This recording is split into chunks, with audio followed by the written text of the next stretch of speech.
The Locked On Podcast Network presents the Big 6 in 60.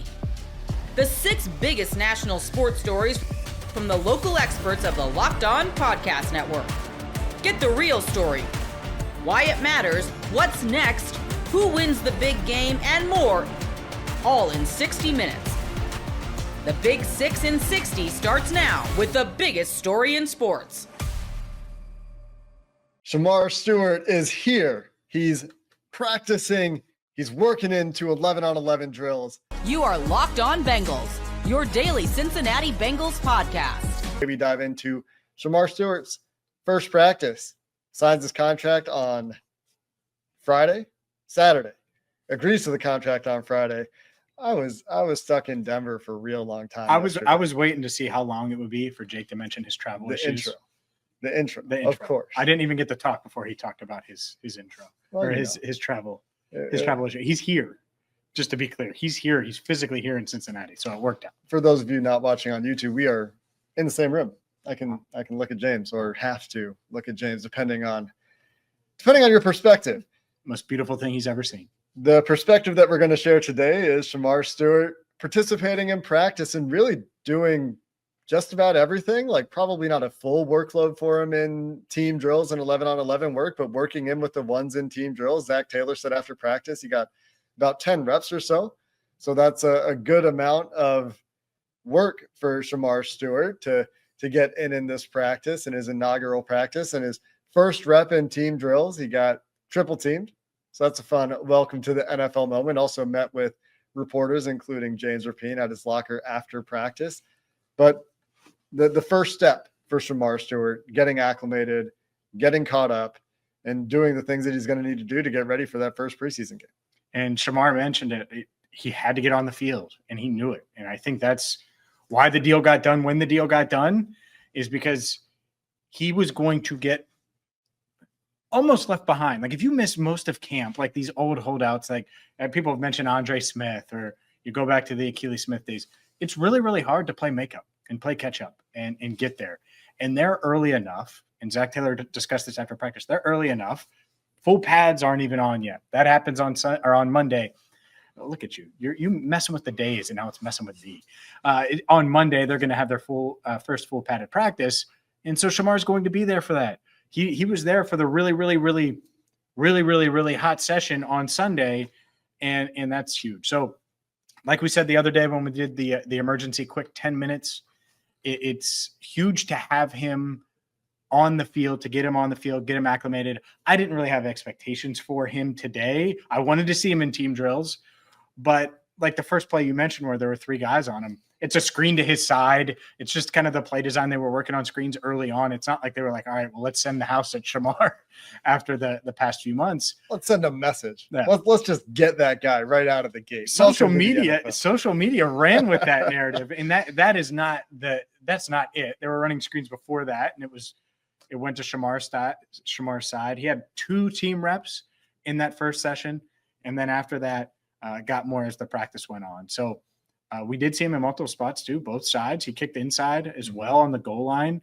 So that versatility we talked about after the draft that he could bring, it looks like the Bengals, at least for now, want to see what 97 is going to do in multiple spots. And that one was particularly interesting, the goal line rep where he's playing 3-tech. I actually have a video of that when I tweeted that one. That's a one-on-one essentially for him and Dylan Fairchild. So a couple of Bengals rookies going at it there on that particular play. And what's interesting about it is, you can't see it in the clip that I have, but I think someone else has it, is Joseph Osai drops out on the other side, and Demetrius Knight is essentially the edge on the other side, outside of Shemar Stewart, who's on 3-tech on the right side, Joseph Osai dropping out on the left side. So Demetrius Knight comes on a blitz there. It's one of those simulated pressures where you're dropping out an end on one side, linebacker comes on the other side, and it ends up being a quick pass, so not really much to see in terms of the trench battle there. The ball comes out almost immediately, going to a fade ball to Mike Gesicki that goes incomplete. But a cool play there for Shemar Stewart, getting some work at 3-tech that ends up with a one-on-one against the guard. Yeah, and by the way, that play, I tweeted it out, really good back and forth from Jordan Battle and Mike Gesicki. The trash talk of camp so far that I've heard, and part of it was because they were really close to us. It was a little fade route, but Yeah. The expectations for Shemar are, one, you got to get him out on the field, and then two, get these full padded practice reps, get him comfortable, and get him not thinking. Yeah. I think early in the practice, his second rep is an example of this. You and me look at each other and you're like, yeah, he's thinking. Yeah. And you could see that, which is understandable because it's his second team rep ever. The problem is it's July 27th. And so my hope, especially during the Jake Lisco 6 practice window here, where he's here for the next week, is we can see some obvious improvement from Shemar Stewart over the next few days, where we're going to see him tomorrow in pads for the first time. And then they get a day off, and then they're back on Tuesday and Wednesday, and or on Wednesday and Thursday, because Tuesday's the day off. He really did rub off on me with the days. It's weird. It's Sunday, but it feels like Monday. It's confusing. It is confusing, but you want to see that improvement and that progress. And if he's doing that, we know he's talented. And I think there's more on the attitude side of things that we should clear up, but let's continue on the football side. I'm sure you have a little bit before we Yeah. My last thought on the football side is let's see that raw talent pop. If we can see that show up a little bit and get some exposure to that athleticism and see how that can actually translate to the field, like let's see some flashes, right? Yeah. And obviously we're going to be looking a lot more for that. Assuming he plays in the preseason game, I don't know why he wouldn't. We'll see how obviously things go between now and then, but just a little bit more than a week, right? Maybe 2 weeks. 11 days. We shouldn't shouldn't talk about days. We shouldn't be talking about days. Obviously, the theme of the show here early on. But before then, be nice to see some of those flashes in camp too, especially with pads coming on. A play where he can pin his ears back. There's one play where he comes off the edge unblocked today. And you can see the athleticism. You can see the get off. You can see the burst, but it's a run going away from him. So he's just backside pursuit. He's unblocked for a reason on that play, right?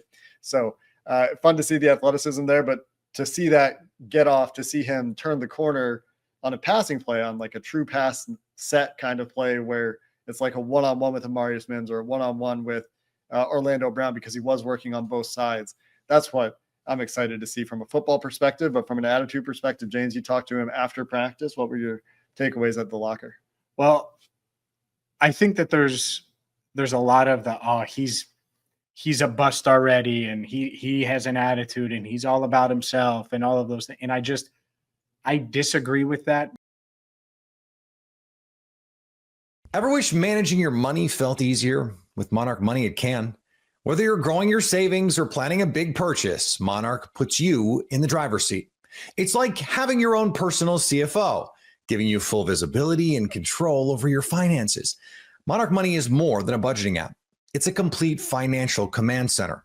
You can track all your accounts, investments, and spending in one place. So in addition to managing your money, you're also building wealth.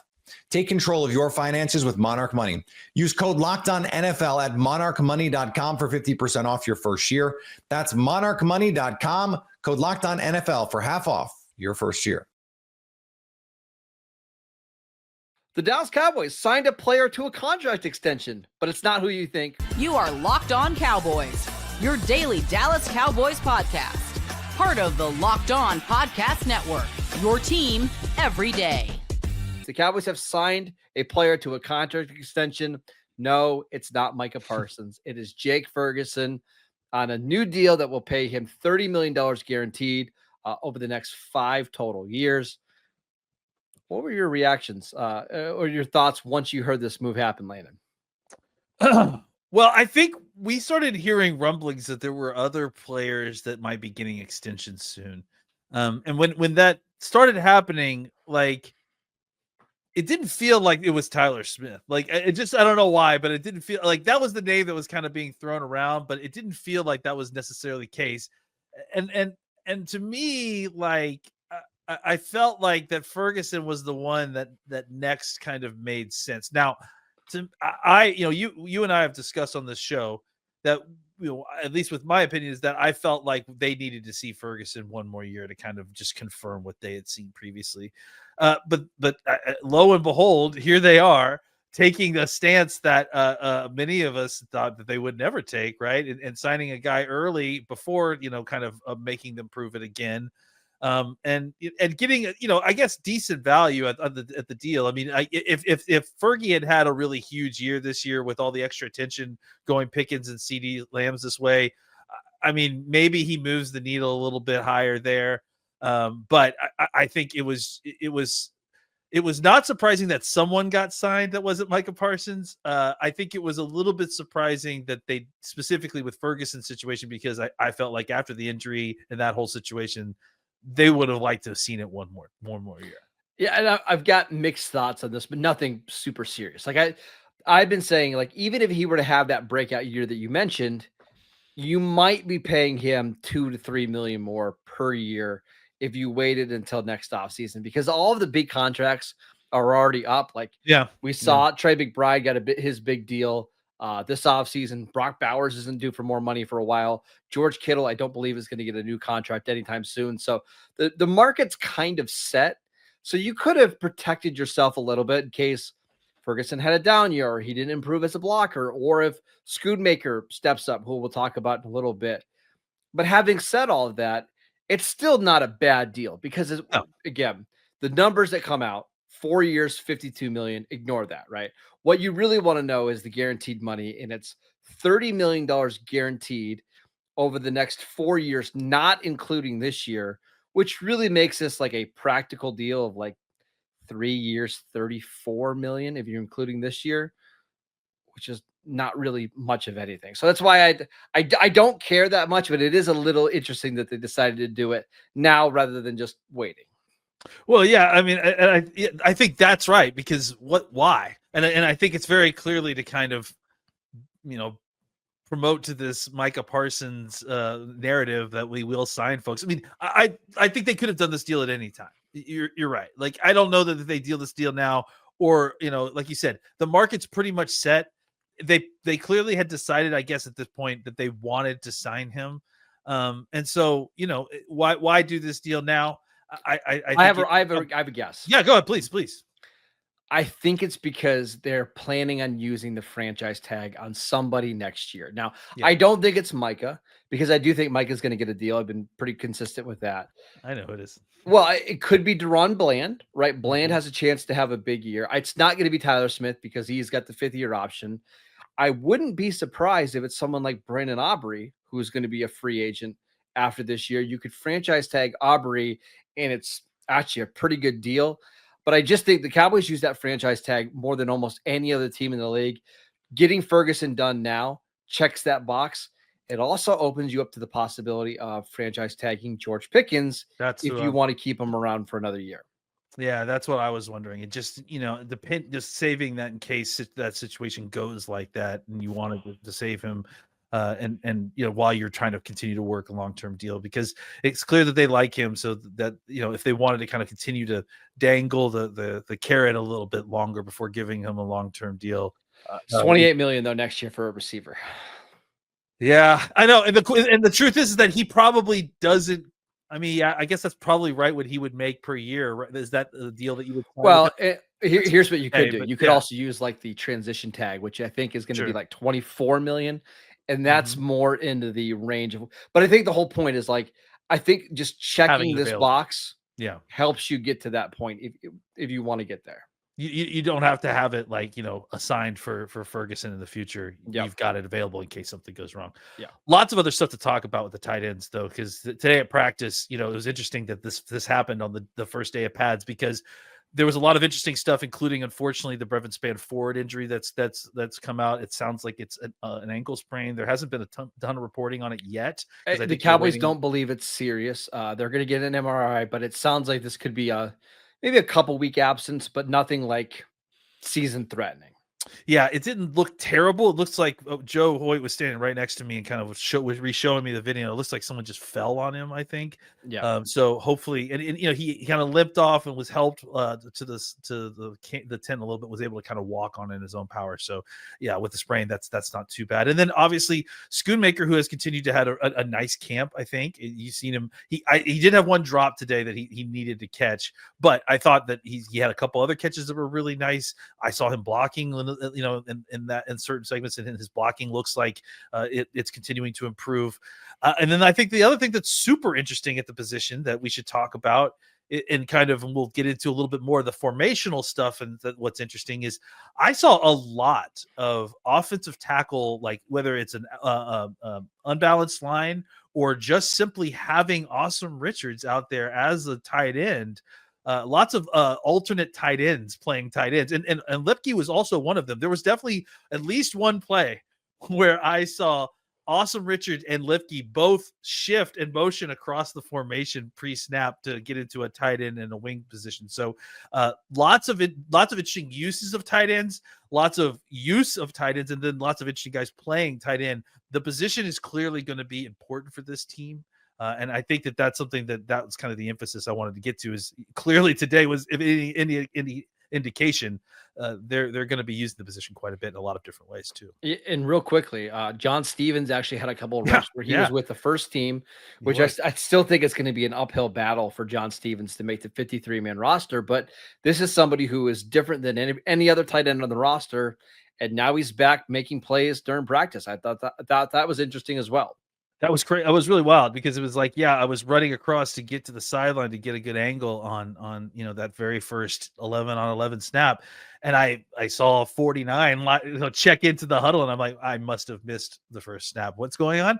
But no, the very first padded snap, they had John Stevens out there, which was really kind of interesting. So obviously they're at least getting looks at all these guys, and they mentioned Princeton Fant's name as well. So they have a lot of bodies, a lot of folks they like, and they all kind of do different things. But the position is going to be really important to this team. Instead of trading him, the Royals lock up Seth Lugo for 2 more years. You are Locked On Royals, your daily Kansas City Royals podcast. Part of the Locked On Podcast Network, your team every day. This bomb drop by Jeff Passan that the Royals are extending Seth Lugo, which comes as a bit of a surprise. If you were listening to me all last week, you would know that was not really on my radar. And if I was to tell you my gut feeling, my thoughts on the matter, I thought that Seth Lugo was going to be traded. Whether the Royals were going to be playing good baseball or not against Cleveland, I just had this sense that it was going to line up with somebody and a move was going to happen. But then on Friday, you get this report from Buster Olney, I want to say it was, that the Royals just don't feel the same way as the rest of baseball, where they have to trade him, they have to get it done, they have to get value, get offensive help, and go from there.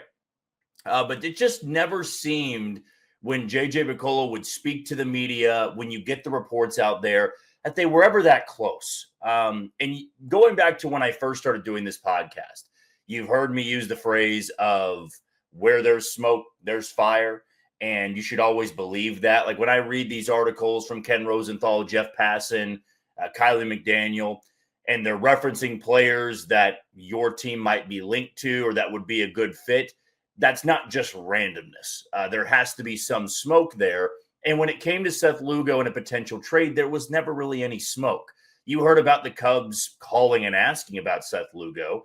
The extent of that, though, is unknown to the rest of the public. Was it calling in and saying, well, we're interested in Seth Lugo? The Royals said, well, we want these players. And the Cubs said, we're not going to meet that price. Or was it the Cubs saying, we'll offer you these guys for Seth Lugo? And J.J. Picollo said, nowhere close to what we would want in return for one of our top pitchers.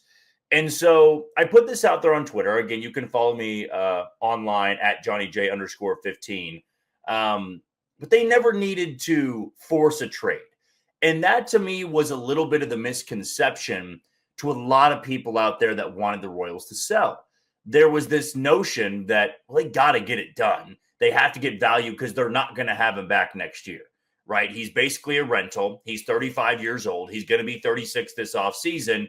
and you need to get any type of value that you can before he walks in free agency and gets a 3-year deal with somebody, or the Nathan Eovaldi contract, which was 3 for $75. That was something that was certainly possible. But the Royals kept saying over and over again, we feel pretty confident that we can keep him here.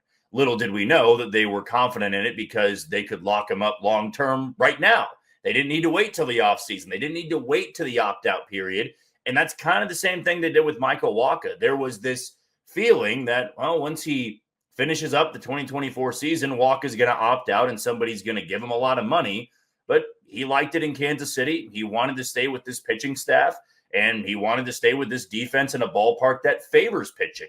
And they got that deal done. Now with Lugo, I mean, you talk about getting it done early and a few days before the deadline, we can squash any trade talk anymore about Seth Lugo.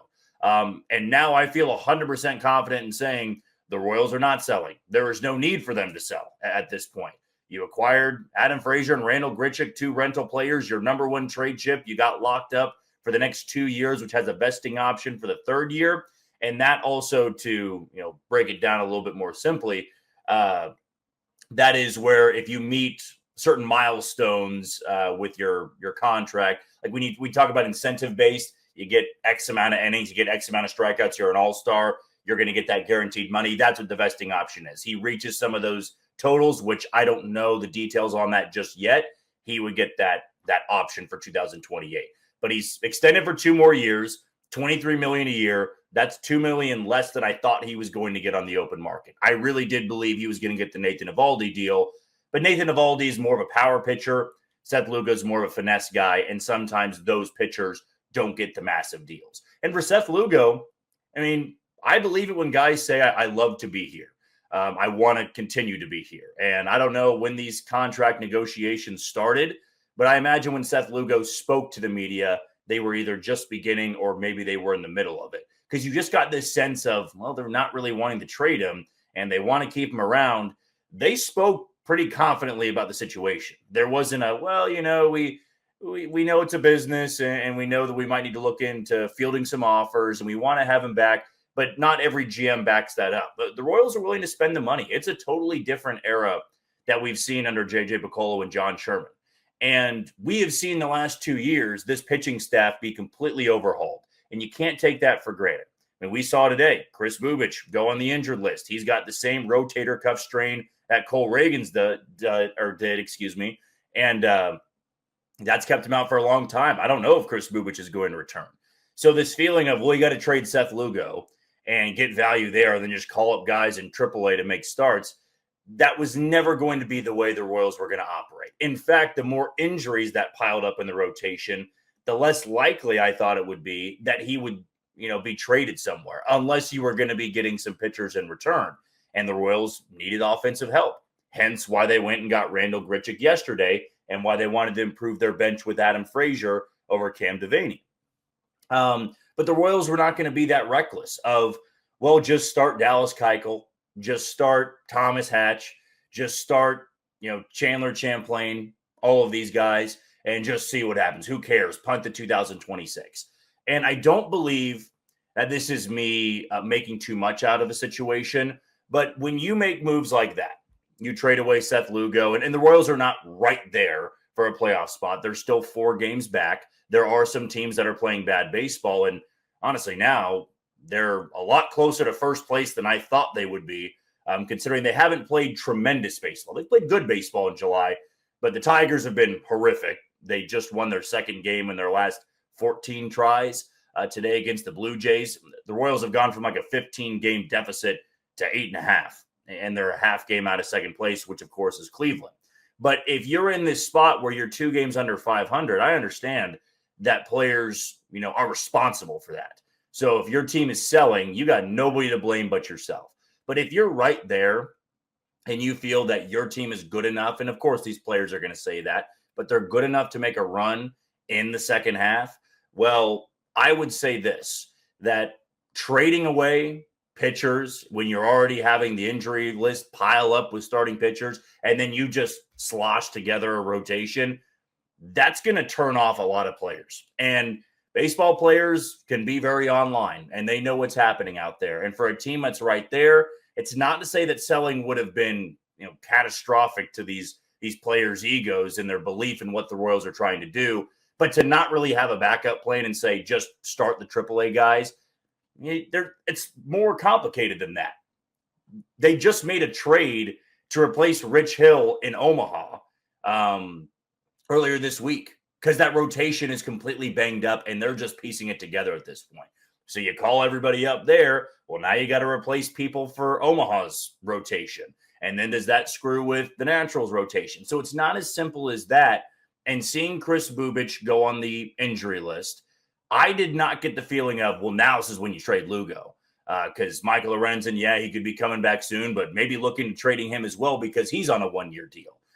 They want to not take for granted what they have and the consistency with Seth Lugo, the consistency with Michael Wacha, the unbelievable rookie season that Noah Cameron has had. All of those things were factors into this decision. And I believe it's a win-win for both sides here. The Royals did not have to overpay for Lugo. It's not an absurd amount of years where you're paying him into his age 39 and 40 season, a lot of money.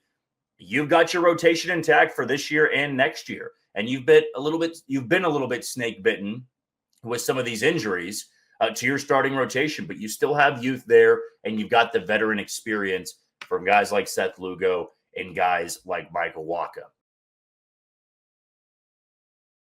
We've all been there, locking on early and waiting forever for concert tickets to go on sale, only to lose your spot for a show you've been dying to see. Live music should be about making memories, not dealing with the stress of ticket shopping. That's where Gametime comes in. Gametime makes getting concert tickets faster and easier than ever. Prices actually drop as it gets closer to showtime, and you can save up to 60% off with killer last-minute deals.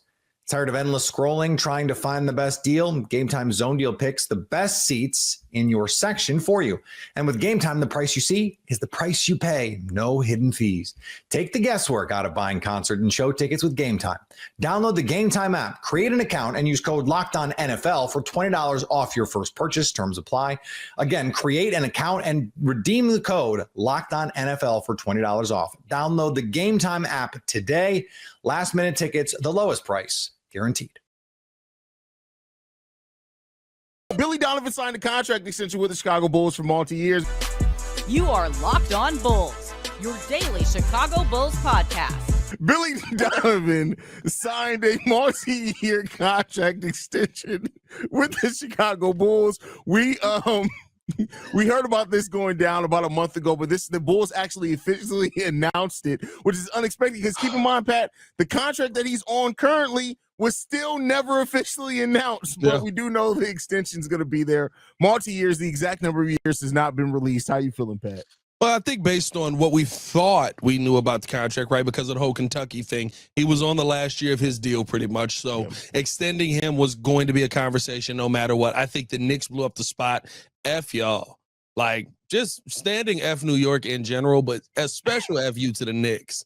Like, that was insane that y'all called while somebody had a job. It was like, hey, can we take that guy that has a job in your organization and like 4 different people? Like, that's the crazy thing. Wild as heck, bro. It's like sliding in married women's DMs that's all day. Literally what they did, bro. That's literally what they did. And dare I say, this is the happiest marriage of all. Like, these mothers are not breaking up. As Bulls fans are distraught everywhere. This is one of the marriages where even the kids is like, please break up. Like, y'all, it's not healthy. It's not healthy. But I think, the bottom line on all of this is there was an extension in my mind that I expected to come, especially if, and I think this is the part where it's tough for me, where I see so many people upset.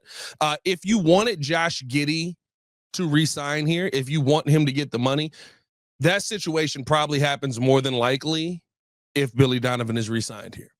Mm-hmm. Because why would Josh Giddey want to come into a situation where you've got a new head coach, a new system being put in place, maybe not a system that fits his game very well. Right now, Billy's system fits Josh Giddey's game just about perfectly. It's just about getting the dollars about, right? Like, that contract can get done. It's just a matter of $10 million getting figured out. But this is what I expected to happen. I know people are upset about it. The bottom line is there's not that many people you were going to go out there and replace Billy Donovan with.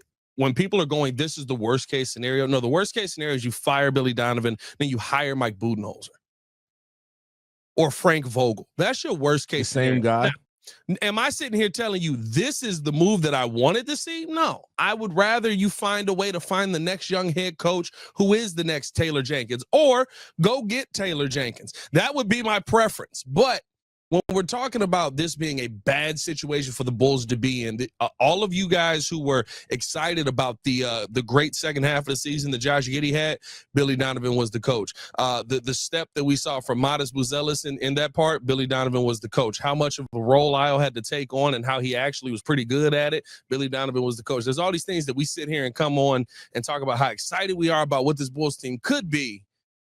Billy Donovan's been the coach of it. You can't have it both ways.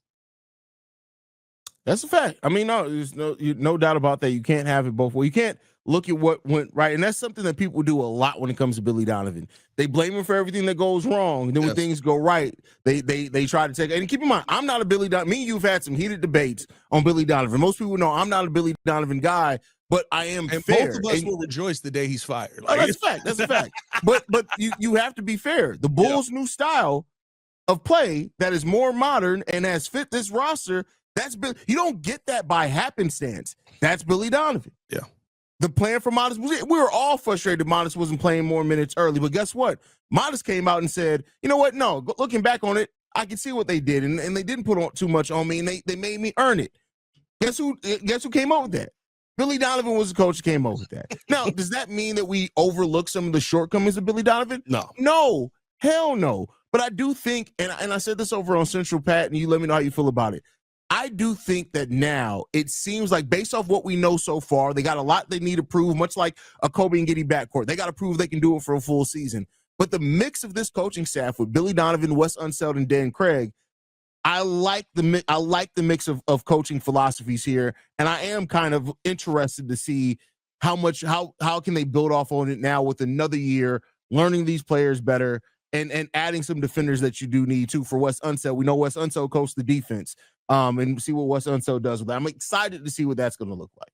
Yeah, I mean, listen, you want to have professional coaches. I'd rather have some more championship coaches on this roster. I'm not going to lie to you. I would love for Mike Budenholzer to be an assistant coach on this team. I would love for Frank Vogel to be an assistant coach on this team. That's how the Warriors keep doing it really well and continue to find winning situations as they put great coaching staffs together. I know we think about that more in football terms than we do in basketball terms, but you do need that. Guess what? The Boston Celtics attribute how they got the championship and their intensity not to Doc Rivers. They say he was a big part of it. He was the leader, and he was the one that knew how to fire everybody up.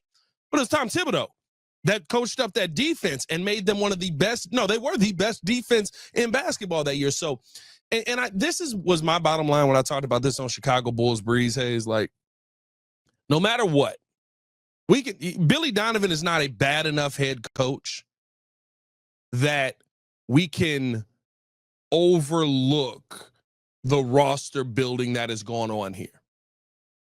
Right? Like, if you're Jim Boylan, it don't matter. I could give you a championship roster. You'll find a way to F it up. Right? Jim Boylan can mess up a wet dream. Like, he's just that kind of coach. You need top-tier talent to win in the NBA, no matter what. Let me ask y'all this, everybody in the chat and you. Are we in agreement? Greg Popovich, probably greatest NBA head coach of all time? Yeah. Greg Popovich didn't get out of the first round since 2017 because the talent wasn't there. And on one of those teams, because people are going to come, Pat, he had Zach, he had Vooch, he had DeMar. He had De'Aaron Fox, DeMar DeRozan, and LaMarcus Aldridge, and couldn't get out of the Western Conference first round. Who did Pop have De'Aaron Fox? Huh? Not De'Aaron Fox. I'm sorry. Who was old boy that was in got traded to Atlanta? I tweaked on that one. Oh my God, why am I blanking on his name? We wanted him here. Him and Zach are best friends. Oh, DeJounte Murray. DeJounte Murray, I'm sorry. He had DeJounte Murray, DeMar DeRozan, and LaMarcus Aldridge and couldn't get out the first round. He's the greatest NBA head coach of all time. He also hasn't won more than 35 games in 6 years. He's the greatest NBA head coach of all time. Talent matters. Bottom line. You give Billy Donovan top-tier talent, guess what? He could take you to the Western Conference Finals. Will he, or East? Well, he did Western Conference Finals. Will he win your NBA championship? I don't know about that. I don't think so. But the everything is Billy's fault is a crazy mindset to have, and it's why I'm not that upset about the extension if the players pan out. And I think that I do think that re-signing of Billy Donovan kind of points to that. AK and Eversley do look at this roster as not being in you know me. I firmly believe once the Bulls feel like they have a roster, that they get the roster to a point and they're like, well, hell, it's not the roster, so it's Billy. You got to go. That's when Billy's going to leave. But we got a long way to go before we get there. And that's not to say, again, that I don't think Billy should leave. Again, I'm going to rejoice when we do fire Billy Donovan. But again, one thing I'm not going to be is unfair and turn a blind eye to things. And you know, I kind of realized where we are. This extension didn't surprise me at all. It didn't change anything for me either. Listen, Hayes, if we had Anthony Edwards on the roster, I'd be like, this is the dumbest thing you could have ever done. And we're winning 32 games. Ain't no Ant-Man on this roster. It's not a John Moran on this roster. Hey, there's not even a Trae Young chucking up 60 shots a game on this roster. You got to get to that point. You got to build that up. You mean we have Javon Carter? Pat, how dare you? I will drive to where you are. Yeah. We have Javon Carter. How dare you? Carter. How dare you, Pat? That'll be one of them fights where it's like, I had to do it. It's not even I want to, but off principle, we got to make this happen. Nah, man, it's just I think that part of it where people have kind of like taken this to the like, this is the worst thing that the Bulls ever could have done. It's not. It's a regular extension. It's one that we all expected. It's not one that's the end of the world. Ever wish managing your money felt easier? With Monarch Money, it can. Whether you're growing your savings or planning a big purchase, Monarch puts you in the driver's seat. It's like having your own personal CFO, giving you full visibility and control over your finances. Monarch Money is more than a budgeting app. It's a complete financial command center. You can track all your accounts, investments, and spending in one place. So in addition to managing your money, you're also building wealth. Take control of your finances with Monarch Money. Use code LOCKEDONNFL at monarchmoney.com for 50% off your first year. That's monarchmoney.com, code LOCKEDONNFL for half off your first year. Memphis Grizzlies guard Scottie Pippen Jr. joins us to talk the offseason so far. You are Locked On Grizzlies, your daily Memphis Grizzlies podcast. Memphis Grizzlies, Scottie Pippen Jr. will be with us for the first part of the show. We're very excited to have you with us, Scottie. How are you doing? I'm doing well, man. Appreciate you guys having me, so I'm glad we're able to do this.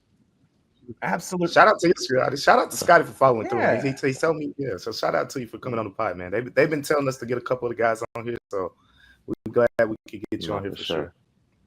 Absolutely. Well, let's lead off with what you've been up to this summer, Scottie. I know you have a couple of camps coming up. I know DeMichael might talk a little bit more to you about that as well. But just what are some things that you're doing in Memphis, Nashville, the Tennessee area?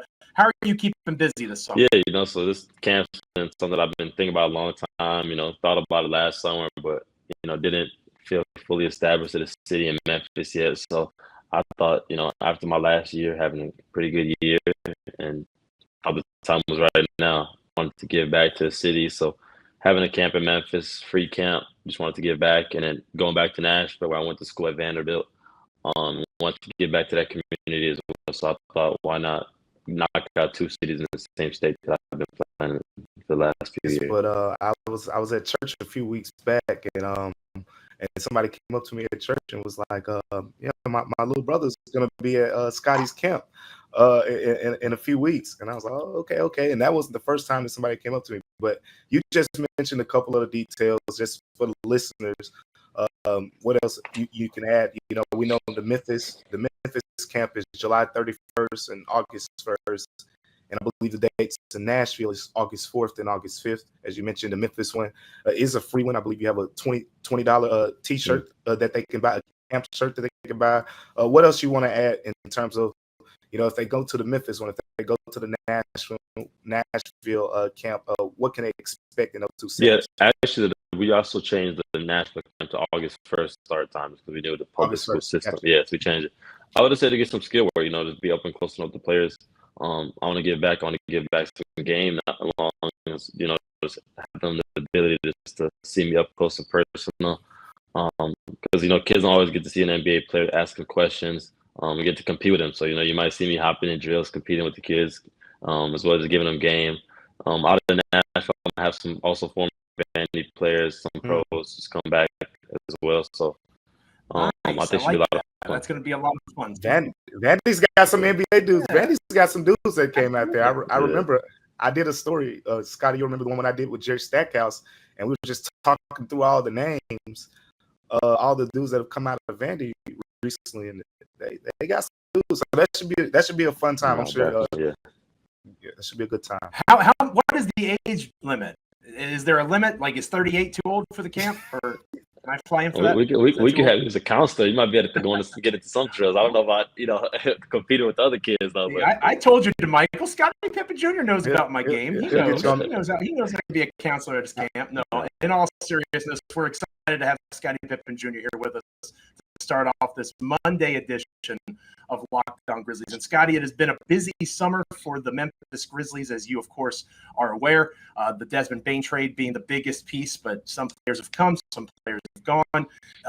I kind of look at, obviously we only have about 10 minutes with you here. I'm looking at the overall feeling, the vibe, if you will, of the moves. And to me, a lot of it says that the team has mentioned how you've built your game. You had a really strong season, a really strong playoffs. When the team was depending on you, you did a phenomenal job in the postseason run there against the Thunder. So how do you see the team's roster kind of shaking out? How much have you followed along, and how excited are you to play alongside the new pieces, perhaps your role moving forward with this new look roster that the Grizzlies are as they retool, so to speak? I'm super excited. I feel like all the moves are really good for me personally, and I think as well for the team. I've been working on my game a lot, and I feel like this is probably the best I've ever been. So as far as my confidence, I feel through the roof. I'm ready for the season to get started.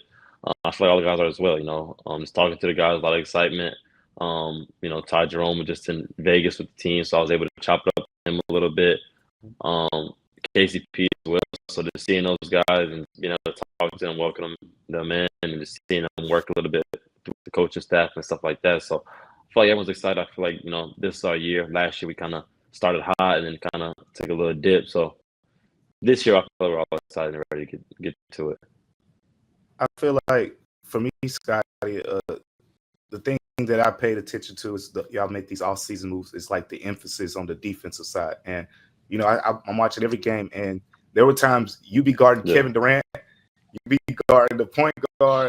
Like, what's this going to be like for you now that you see y'all went out, got Contagious Caldwell-Pope, you draft Cedric Coward, who's projected to be a strong wing defender, and you add Jemai Meshack and these type of guys who are defensive minded to kind of take a little bit of the pressure off of a Jalen and some of those guys. Like, what do you think that's going to be like now when you can share the floor with those guys and kind of combine your defensive intensities together? What would that look like? I think like our GM said, Zach, we need to have more dogs, and I feel like that's exactly what we did. So getting more defensive guys, I feel like takes a little bit stress off me. I probably don't have to guard guys, way taller than me, but if I have to, I can. So I'm excited about that because it just makes it harder for teams to score on us because they can't try to get me off the main players and stuff like that. So I'm excited about this team. I feel like we all could guard, and that just makes it harder for teams to compete with us. We're talking here with Scottie Pippen Jr., Memphis Grizzlies guard, has a wonderful camp coming up in the next week or so, both in Memphis and in Nashville. So make sure you're checking that out.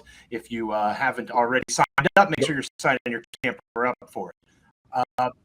The website is www.morethanbasketball.thebrand/SPJ camp. It's basketball, the brand/SPJ camp. Appreciate that, partner. We'll get you out of here on this, Scotty. We know you're a busy man.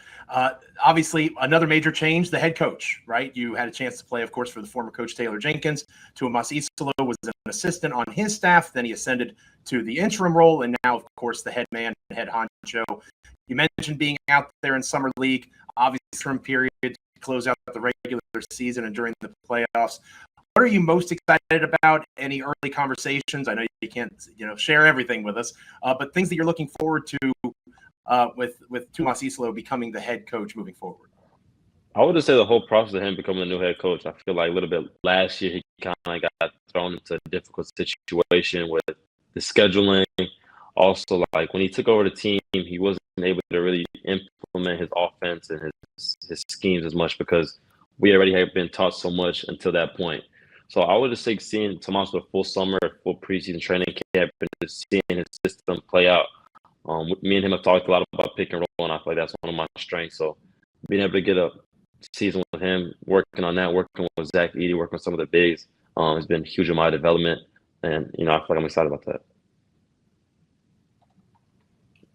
Most definitely. I got one more for you, Scott. I got one more before we let you go here. You're losing, Dez, you lose Luke. That's two of your best 3-point shooters. You shot the ball well last year. A couple other guys, Santi, shot a bunch of 3-pointers last year. What do you make of kind of the way that will look differently now that you don't have a Dez and Luke? But of course, you drafted some guys who could shoot a bit. I'm sure you've seen, and like when we were in Vegas, you saw them a little bit out there practicing in the games. What do you think that part of the offense? What can people expect? From a shooting standpoint, because some you might say, "Oh, you lost Dez, you lost Luke. How are they going to be able to replicate, the way they shot the ball as a team?" Yeah, I think whenever you lose a certain thing or you gain a certain thing, like you said, we gain defense. You're probably gonna, take from somewhere else. But I feel like we still could all shoot. I can shoot. Jalen Willis can shoot. Santi can shoot. Just to name a few guys, but some of us got to step up and make more shots. Obviously, losing those two guys hurt, but there's more room for everyone else to step up. And, I feel that's what I've been doing, working on my game, working on me being a playmaker as well as a creator, just because I know that Desmond Bane is gone. I believe I can step into that kind of role. So I feel like guys just been working on their games, working on their roles. So Makes sense to me, and it makes sense, of course, to Grizzlies fans who are more than familiar now with the game of Scottie Pippen Jr. Scottie, thank you so much for being with us on this episode. We're going to put that website, DeMichael, if you would read it one more time for us here. Yeah. We're going to put the website in our episode notes as well, so folks can check out the camp one more time. DeMichael, what is it? For sure. www.morethanbasketball.com /SBJ camp. So there you go. Head over to there. Go check it out. And I'll be out there. There you go. Joe. Before you go, I got to share this with you too, because I want to.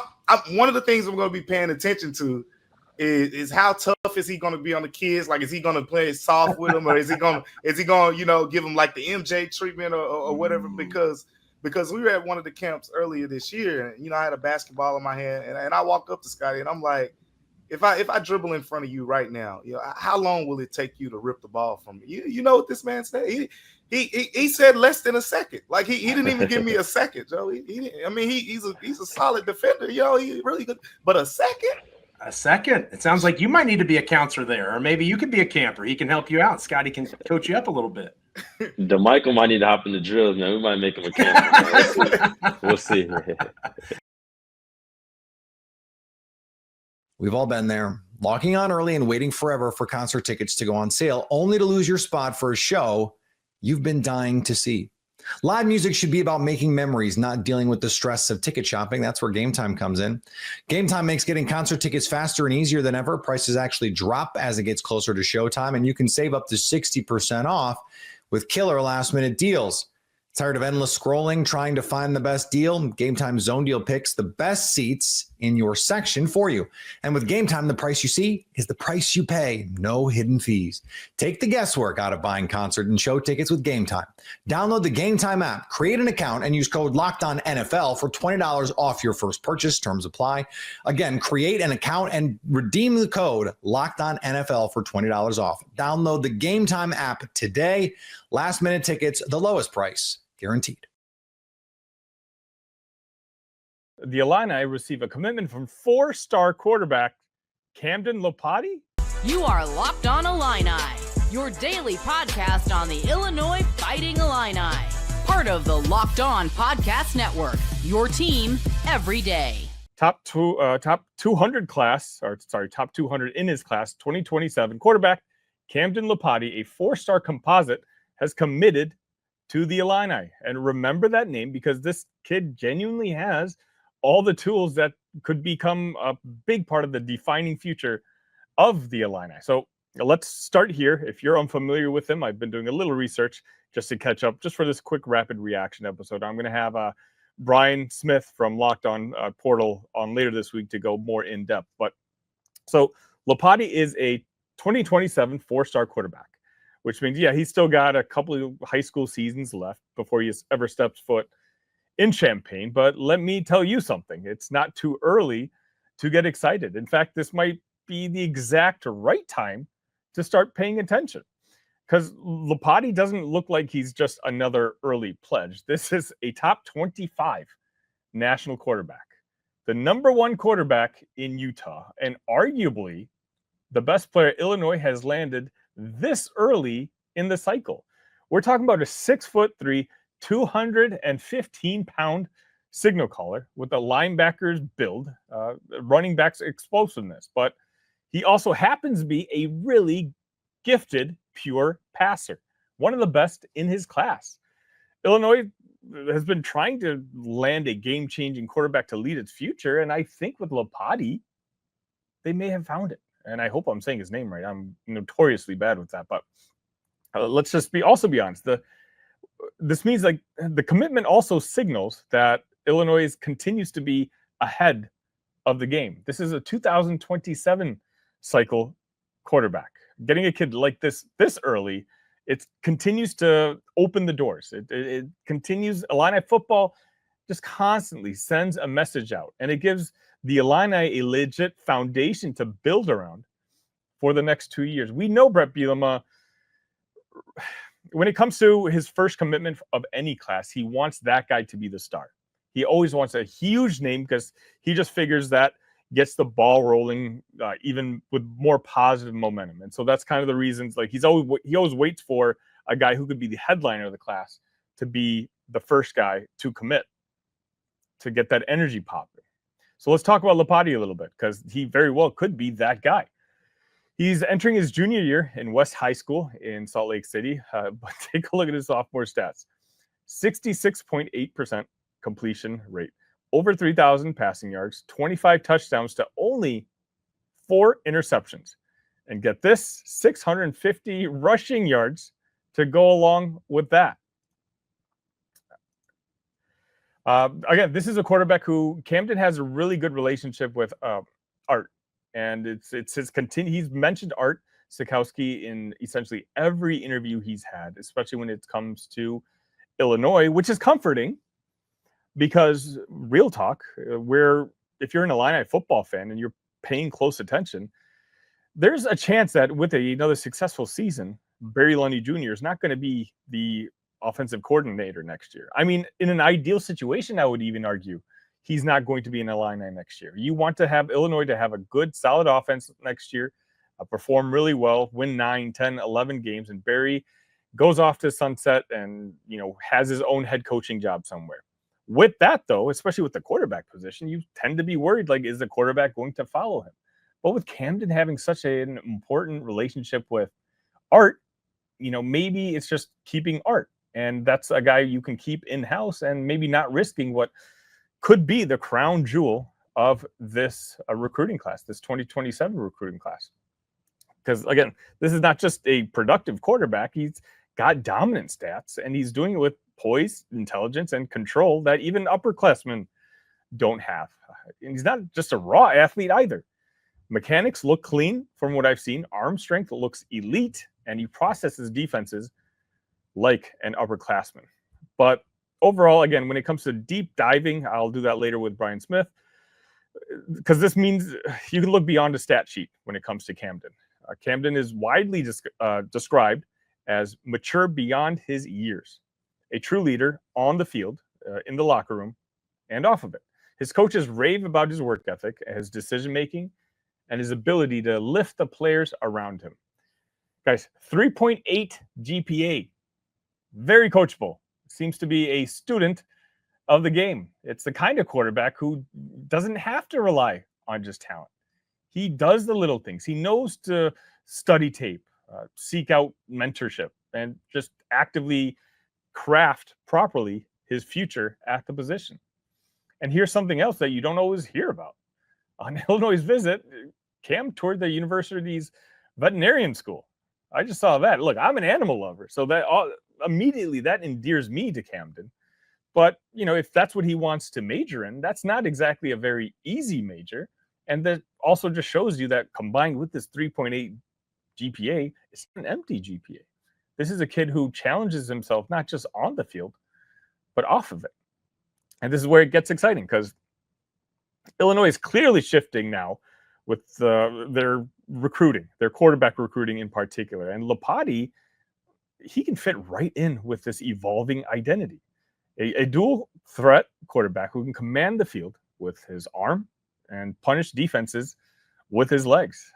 He can force defensive coordinators to respect every inch of the field, create spacing, stresses coverages, and it gives offensive coordinators a real true weapon to deal with.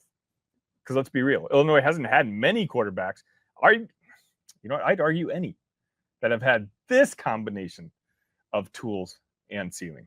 Lapati projects as someone who could eventually start multiple seasons in the Big Ten. And if things break right, who knows, potentially play on Sunday. Let me remind you again, this isn't just a good player. This is someone who could become one of the most important quarterbacks in Illini history. So let's zoom out real quick before I get to your guys' comments. Landing a cornerstone quarterback this early gives Illinois an enormous edge in shaping their 2027 recruiting class. Think about it. Camden now can become a recruiter himself. That's huge, helping attract top talent from across the country who want to play with a guy like him. That's actually how winning programs do it. When you have that anchor, that star quarterback, wide receivers want to catch the ball from him. Offensive linemen want to block for him. They got the quarterback locked in early. They can sell that vision now. And they can use that vision to pull in receivers, linemen, running backs, you name it. Camden Lapati is now the face of the future of Illini football. And that's going to change how recruits, fans, and even national media are going to perceive the program. Of course, I'm not saying Camden is a finished product by any stretch of the mean. He obviously still has areas to grow. Reading some scouting reports, he's got to refine his deep ball timing. Sometimes he trusts that big arm a little bit too much.